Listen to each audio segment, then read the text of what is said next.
Today we'll be going over the basics of exponents, which was actually the first thing we did in my honors pre-calculus class as part of the review unit. By the time you're in high school, you probably already know what an exponent is, but it's always good to review the basics, and that's what this video is for. An exponent shows you how many times you need to multiply a number by itself.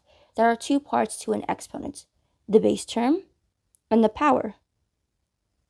The base term tells you the number that's going to be multiplied by itself, and the power tells you how many times you're going to multiply the base term by itself.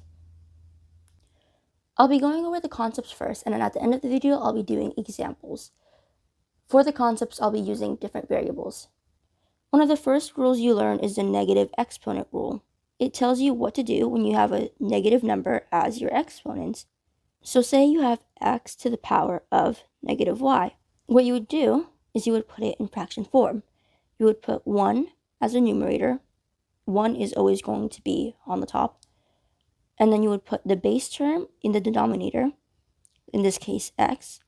And then you would just apply the power to the denominator, but in a positive form. And that would be the final answer. The next rule is the zero exponent rule. It tells you what to do when there's a zero as your exponent. This rule is pretty simple. Any number to the power of 0 equals 1. So 2 to the power of 0 equals 1, 50 to the power of 0 equals 1, and even a number like 3,800,000 to the power of 0 is 1. The next rule is the product rule, which tells you what to do when you multiply two terms that both have exponents. So say you have x to the power of m multiplied by y to the power of n. What you would do is you would multiply the base terms, in this case x and y, and you would add the powers, so m plus n. And that would be your final answer. The power term tells you what to do when you have one term that already has an exponent put to the power of something else. So say you have x to the power of y in parentheses to the power of z. You would keep the base term, in this case x, and just multiply the two powers. So it would be x to the power of y, z. And that would be your final answer. We then have the quotient rule, and this tells you what to do when you have exponents in both the numerator and the denominator. So say you have x to the power of n over x to the power of n. In this case, you would divide the base terms, x and x, and then you would subtract the powers, so m minus n. Now, one important thing to remember is that you can't have a negative exponent. So you have to go back to the negative exponent rule. If you end up with a negative exponent, you have to follow that. So say you end up with x to the power of negative a. You would have to follow the negative exponent rule, which would make the answer 1 over x to the power of a.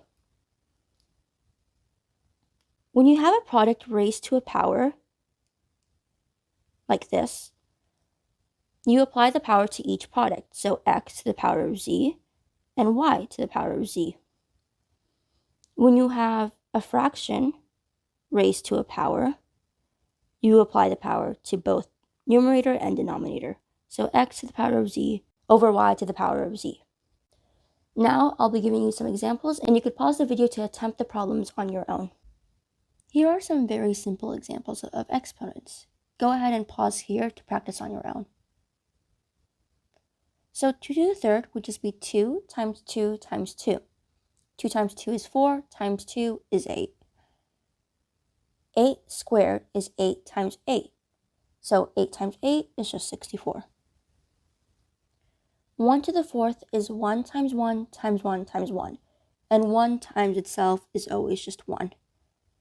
Now, when you have an exponent of 1, it's just the number itself. It's like when you have 1x. You don't write the 1, you just put x. Or how 2 over 1 equals 2. You never put the 1 as a denominator. So it would just end up being the same exact number. Here's an example of the negative exponent rule. So 4 to the power of negative 2.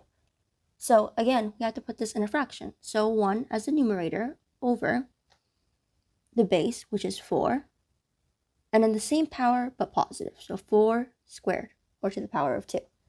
And now we just have to do the math. So 1, and then 4 squared is just 4 times 4, which is 16.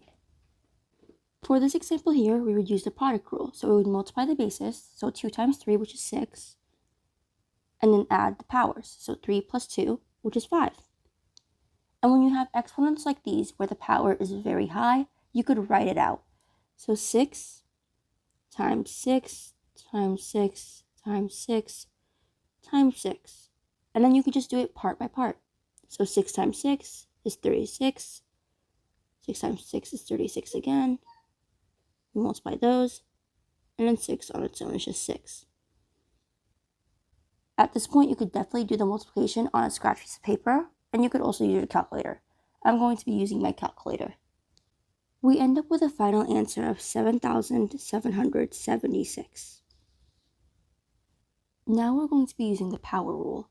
So you keep the base as it is, which is 2, and then you multiply the two powers. 3 times 2, 6. And then we could write out the equation again. So 2 times 2 times 2 times 2 times 2 times 2. And then we end up with 4 times 4 times 4. This would be the same thing as 4 cubed, so 4 to the power of 3, which I know is 64.